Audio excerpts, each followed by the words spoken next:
सभी शिक्षक साथियों को मेरा नमस्कार। शिक्षा विभाग में अक्सर आपने दो शब्दों को सुना होगा, जिसमें एक शब्द है MIS अर्थात मैनेजमेंट इंफॉर्मेशन सिस्टम और दूसरा शब्द है VSK अर्थात विद्या समीक्षा केंद्र। ये तो इन दोनों की डेफिनेशन थी, परंतु इनका काम क्या होता है इसके बारे में पहले जानेंगे हम, ताकि बाद में जब इन पर काम किया जाता है तो वो कैसे किया जाता है इसे भी हम समझेंगे। वीडियो थोड़ी सी लंबी होगी पर इन्फॉर्मेटिव है, इसलिए आप इसे स्किप ना करें, नहीं तो आपको फिर इस पे कैसे काम किया जाता है यह समझ नहीं आएगा। तो सबसे पहले MIS यानी एक ऐसा सिस्टम जिसमें स्कूल या शिक्षा से जुड़ी सारी जानकारी डिजिटल रूप में होती है। और VSK विद्या समीक्षा केंद्र, यह एक ऐसा केंद्र होता है जहां शिक्षा से जुड़े डेटा को मॉनिटर किया जाता है, एनालाइज किया जाता है।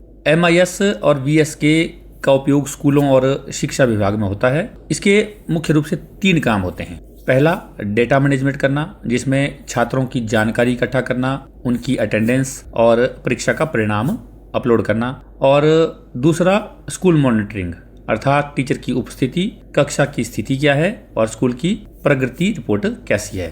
और तीसरा है रिपोर्ट का विश्लेषण अर्थात रिजल्ट एनालिसिस, परफॉर्मेंस ट्रैकिंग और सरकार को रिपोर्ट भेजना। तो ये तीनों काम MIS और VSK इन दोनों के होते हैं। तो यदि आसान भाषा में समझे तो MIS VSK एक ऐसा सिस्टम है जहां से सरकारी स्कूलों की पूरी जानकारी सरकार द्वारा देखी जाती है और सरकार उन्हें कंट्रोल कर सकती है। तो ये तो इसकी संक्षिप्त सी जानकारी थी, परंतु आज जब हम बात करेंगे वो करेंगे VSK विद्या समीक्षा केंद्र के बारे में।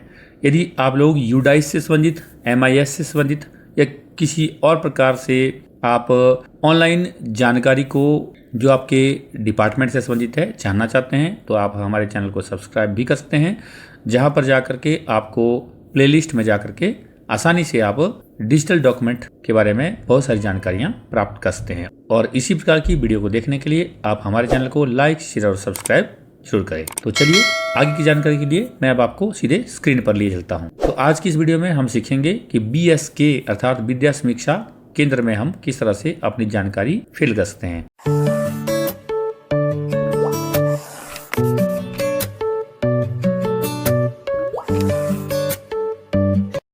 आज हम VSK अर्थात विद्या समीक्षा केंद्र पर किस तरह से लॉगिन करते हैं उसे सीखेंगे, साथ में पासवर्ड किस तरह से बदलेंगे उसे भी सीखेंगे और डाटा एंट्री किस तरह से करेंगे।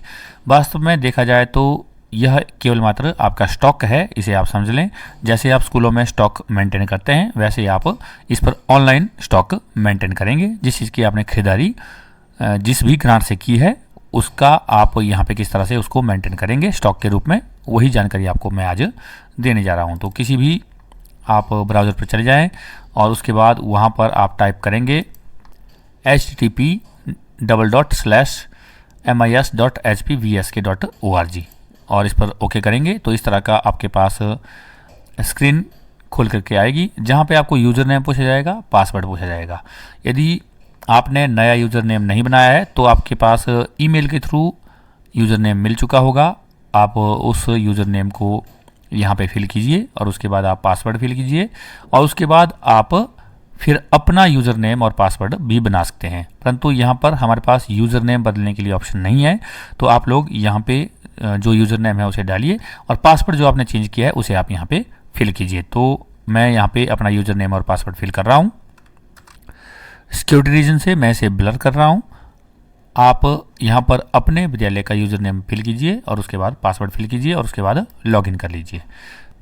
जैसे आप लॉगिन करेंगे तो आपके सामने ऐसा पेज खुल करके आएगा। यहाँ पे हमारे जो स्कूल की इन्फॉर्मेशन है वो पहले से ही फिलअप है, आप इसे देख लीजिए। इस तरह से आप सारी डिटेल चेक कीजिए और चेक करने के बाद यदि इसमें कुछ करेक्शन होगी तो आप कर सकते हैं और यदि इसमें करेक्शन नहीं होगी तो फिर आप इसे एज इट इज़ रहने दीजिए, क्योंकि यह करेक्शन आपकी UDAIS पोर्टल से होगी तो यहाँ पे आपकी यह करेक्शन होगी नहीं, तो इसलिए आप इसे छोड़ भी सकते हैं। इसके बाद स्कूल प्रोफाइल के बाद इस तरफ को जो आप देख रहे हैं स्कूल मैनेजमेंट, इसी में ये सारी चीज़ें खुलती है, जिसमें स्कूल प्रोफाइल हम देख चुके हैं। इंफ्रास्ट्रक्चर मैनेजमेंट में देखेंगे तो यहाँ पर आप देखेंगे डिस्ट्रिक्ट कुल्लू ब्लॉक दिया है आपका, उसके बाद स्कूल कोड है, नेम है, कैटेगरी है और इसे भी आप देख सकते हैं और इसे भी आप चेंज नहीं कर पाएंगे, तो इसलिए आप इसे भी इस तरह से ही चेक करके छोड़ दीजिए। यदि कुछ करेक्शन है तो जो हेल्पलाइन नंबर है वहाँ पे जाके आप इसको ठीक करवा सकते हैं। उसके बाद इन्वेंट्री मैनेजमेंट सिस्टम है, यहाँ पे आप चले जाइए। यहाँ पे जाएंगे तो आप देखेंगे कि हमने यहाँ बहुत सारी चीज़ें पहले से ही आइटम मेंशन की हुई है।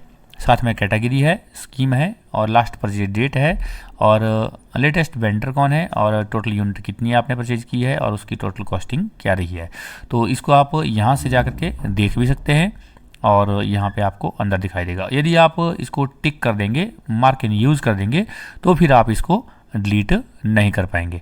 तो इस चीज़ का आप ध्यान रखें कि जब भी आप यहाँ पे इसको इन स्टॉक में स्टॉक बना रहे हैं तो यहाँ पे आप क्लिक करेंगे तो आप इन यूज़ कर देंगे इसको। अगर इन यूज़ करेंगे तो फिर इसको डिलीट नहीं कर पाएंगे। यदि आप इसको डिलीट करना चाहेंगे तो आप आइज़ के इस आइकन पर क्लिक करें और यहाँ साथ में आपको फिर डिलीट की ऑप्शन मिल जाएगी और ये डिलीट की ऑप्शन आपको कुछ समय के लिए रहेगी, क्योंकि जैसे आप बाय मिस्टेक कोई एंट्री करते हैं तो उसको डिलीट करने के लिए यह ऑप्शन खुली रहेगी। यहाँ पे आप देखेंगे इन स्टॉक में ये जो पूरी की पूरी लिस्ट है ये हमने पहले से ही फिल की है। आप इसी तरह से इसे फिल करेंगे। कैसे करेंगे? आप इन्वेंट्री में जाएंगे, आप उसके बाद आप ऐड न्यू आइटम में जाएंगे और यहाँ पे जाके आप कैटेगरी सिलेक्ट करेंगे। जैसे आपके पास सपोज कीजिए आपके पास बुक्स से रिलेटेड, कैंटीन से रिलेटेड या हेल्थ से रिलेटेड किसी चीज़ से भी रिलेटेड यदि आपने कोई ख़रीदारी की है तो आप उसको ओके कर सकते हैं। जैसे मैं यहाँ बुक्स से रिलेटेड कर रहा हूँ। उसके बाद आप आइटम टाइप कर लेंगे तो यहाँ पे मैं यहाँ देखिए बहुत सारी चीज़ें हैं यहाँ पे दी हुई। लाइब्रेरी बुक्स कर दूंगा मैं, उसके बाद नेक्स्ट कर दूंगा तो आइटम आ जाएगी। आइटम आएगी तो इसमें भी आप देख सकते हैं कि कौन सी प्रकार की आपने लाइब्रेरी बुक्स उसमें परचेज की है। तो डिक्शनरी में कर देता हूँ और इसमें भी स्कीम पूछिए कि स्कीम के तहत, तो आप यहाँ स्कूल ग्रांट के तहत कर सकते हैं या फिर आप कोई भी समग्र शिक्षा है उसके तहत कर सकते हैं या कोई किसी ने डोनेशन की है तो उसको भी आप यहाँ कर सकते हैं। परंतु मैं यहाँ पे स्कूल ग्रांट कर रहा हूँ और फिर उसके बाद नेक्स्ट कर देंगे तो आगे इसका वेंडर कौन था, तो हम लोकल भी कर सकते हैं, अदर भी कर सकते हैं, प्राइवेट या पब्लिक में से कोई भी कर सकते हैं। मैं यहाँ पे लोकल कर रहा हूँ, या लोकल नहीं करना है तो अदर कर सकते हैं आप। परचेज डेट क्या रहेगी आपकी, तो परचेज डेट आप जो भी आपकी परचेज डेट होगी उस डेट को आप यहाँ पे फिल कर सकते हैं। जैसे मैं 1 फरवरी को यहाँ पे सिलेक्ट कर रहा हूँ और वारंटी यदि कोई है तो उसको आप मेंशन कर दें, नहीं है तो इसको छोड़ दें। उसके बाद जहाँ जहाँ स्टार लगा है उसको आपको कंपलसरी यहाँ फिल करना पड़ेगा। टोटल कॉस्टिंग मान लो मैं यहाँ पे 200 एंटर कर देता हूँ और टोटल क्वांटिटी में मैं यहाँ पर 1 भर देता हूँ। उसके बाद मैं ऐसे इसको नेक्स्ट कर देता हूँ। उसके बाद बुक का टाइटल क्या था उस पर क्लिक करेंगे तो यहाँ पे देखेंगे एनसीईआरटी सॉल्यूशन बिजनेस है, अप टैट है या कुछ भी जो भी यहाँ पे यूपी टैट है, सीबीएसई है, एनटी है, जो भी है। तो मान लो मैं सपोज कीजिए मैं यहाँ पर एनसीईआरटी सॉल्यूशन कर देता हूँ और उसके बाद यहाँ पे ऑथर का नाम पूछ रहा है, पब्लिशर पूछ रहा है, परंतु यहाँ पे ये शो नहीं हो रहा है तो आप इसे कन्फर्म कर दीजिए। कन्फर्म करेंगे तो यहाँ पे आप देखेंगे न्यू आइटम एडिड, इस पर ओके करेंगे हम। और यहाँ पे यदि हम देखेंगे तो ये डिक्शनरी यहाँ पे हमें दिखाई दे रही है, पहले नंबर पे यहाँ एंटर हो चुकी है। यदि आप इसको हटाना चाहते हैं तो आप सीधे इस आइज पर क्लिक कीजिए और यहाँ पे अब आपके पास डिलीट का स्लॉट खुल गया है। परंतु यदि आप इसे नहीं हटाएंगे, 1-2 दिन के लिए ऐसे ही छोड़ देंगे, तो फिर ये हो सकता है कि यहाँ पे आपको ये बटन जो है जो डिलीट का है वो दिखाई ना दे। जैसे मैं यहाँ देख रहा हूँ किसी और में करने पर हमारे पास यहाँ डिलीट का बटन दिखाई नहीं दे रहा है। तो जो हमने अभी अभी किया है उसमें आपको डिलीट का बटन दिखाई दे रहा है, तो इसमें आप आइज पर क्लिक कीजिए और ये गलत यदि एंट्री है तो इसे आप उसी में डिलीट भी कर दीजिए। तो पूछा गया है do you want to delete 1 dictionary from stock, तो मैं यस कर देता हूँ और ओके इस तरह कर दूंगा। और अब आप देखेंगे तो यह आइटम जो है हमारे स्टॉक से हट गई होगी। ये देखिए यह आइटम स्टॉक से हट गई होगी। बस इतना सा ही है। इसमें आपने ऐड न्यू आइटम में करना है, उसके बाद आपने कैटेगरी सिलेक्ट करनी है। कैटेगरी में जो आपकी कैटेगरी होगी उसी को सिलेक्ट करना है, उसी के अंडर फिर आपको कोई और चीज़ मिलेगी। जैसे मैं स्पोर्ट्स अगर सिलेक्ट करूँगा तो यहाँ पे देखिए मैं स्पोर्ट्स कर देता हूँ और स्पोर्ट्स में मैं आगे देखूँगा तो देखिए अलग अलग इसमें आइटम के टाइप दिए हैं।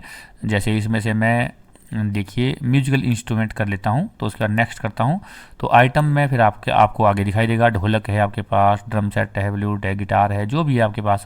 मान लो हारमोनिया है, इसको मैं सेलेक्ट कर दिया। उसके बाद स्कीम कौन सी थी, स्कूल ग्रांट कर दिया, समग्र शिक्षा कर दिया।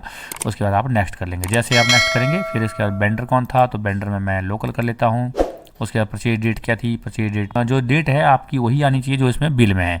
मैं तो ऐसे ही इसको आपको रेफरेंस के लिए बता रहा हूँ। वारंटी डाल सकते हैं, टोटल कॉस्ट डाल रहा हूँ मैं मान लो 2000 डाल रहा हूँ और उसके बाद क्वांटिटी कितनी थी, एक थी, तो मान लो मैंने 1 डाल दिया, कन्फर्म कर दूंगा तो आप देखेंगे ये जो है इसमें स्टॉक में चढ़ गया। परंतु यदि आप चाहते हैं कि गलत मेरे से एंट्री हो गई है तो आप इसे फिर आइज पर क्लिक करके डिलीट भी कर सकते हैं। तो ये मैं इसको डिलीट भी कर रहा हूँ क्योंकि मैं ये केवल मात्र आपको समझाने के लिए बता रहा हूँ। तो इस तरह से आप देखेंगे तो हमारे पास से यहाँ से यह हारमोनियम हट गया है। तो ऐसे ही आप बाकियों को भी कर सकते हैं। और इसके बाद ये रिजेक्ट एडिट लिस्ट है, यहाँ पे अभी कुछ नहीं है। उसके बाद TMS में एम्प्लॉय डिटेल आप देख सकते हैं। यहाँ पे आप देखेंगे कि आपके स्कूल में कितने एम्प्लॉयज़ अभी प्रेजेंटली जो है वर्क कर रहे हैं और इनमें से कौन यदि ट्रांसफ़र हो गया है, कहीं चला गया है, तो आप यहाँ से उनको डिलीट भी कर सकते हैं। यदि कोई आया है तो उसके लिए यहाँ पे ऑप्शन नहीं है, उसके लिए आपको यूडाइस में ऑप्शन मिलेगी। यहाँ आप देखते हैं एम्प्लॉय इनएक्टिव में यहाँ पे आपको ऑप्शन दिखाई देगी कि कौन कौन हमारे इनएक्टिव है, जिनको आप यहाँ से फिर पूरी तरह से नहीं हटा पाएंगे क्योंकि इसके लिए आपको यूडाइस का यूज़ करना पड़ेगा। यूडाइस में जाकर के आप उसे हटा सकते हैं। तो ये जो है हमने आज सिंपल सा सीखा कि आप किस तरह से MIS VS के विद्या समीक्षा केंद्र में जाकर के अपना स्टॉक किस तरह से मेंटेन कर सकते हैं। ध्यान रखिए कि आपको इन यूज़ में इनको नहीं करना है। यदि आप यहाँ टिक पर क्लिक करेंगे ग्रीन, तो आप इन यूज़ में चले जाएंगे और इन यूज़ में जाएंगे तो फिर आपका कोई भी डिलीट नहीं होगा। और मेंटेनेंस में कोई यदि है, किसी की मेंटेनेंस की है आपने, तो वो आपका मेंटेनेंस में आएगा। और ऑक्शन है, कोई किसी की ऑक्शन हुई है तो फिर वो यहाँ आएगा। तो इस तरह से कोई आपके पास जो एंट्रीज़ है, जो आप स्टॉक बना रहे हैं, आप इसको बना सकते हैं। और यदि इससे संबंधित कोई अन्य आपको जानकारी चाहिए तो आप मेरे कमेंट बॉक्स में कमेंट भी कर सकते हैं। और HP बोर्ड से संबंधित या किसी और प्रकार के डॉक्यूमेंट रिलेटेड यदि आपको जानकारी हमारे चैनल पर देखना अच्छी लगती है तो हमारे चैनल के साथ जरूर जुड़िए। इसी के साथ मिलते हैं किसी दूसरी वीडियो में, तब तक के लिए नमस्कार। आपका दिन शुभ हो, मंगल हो।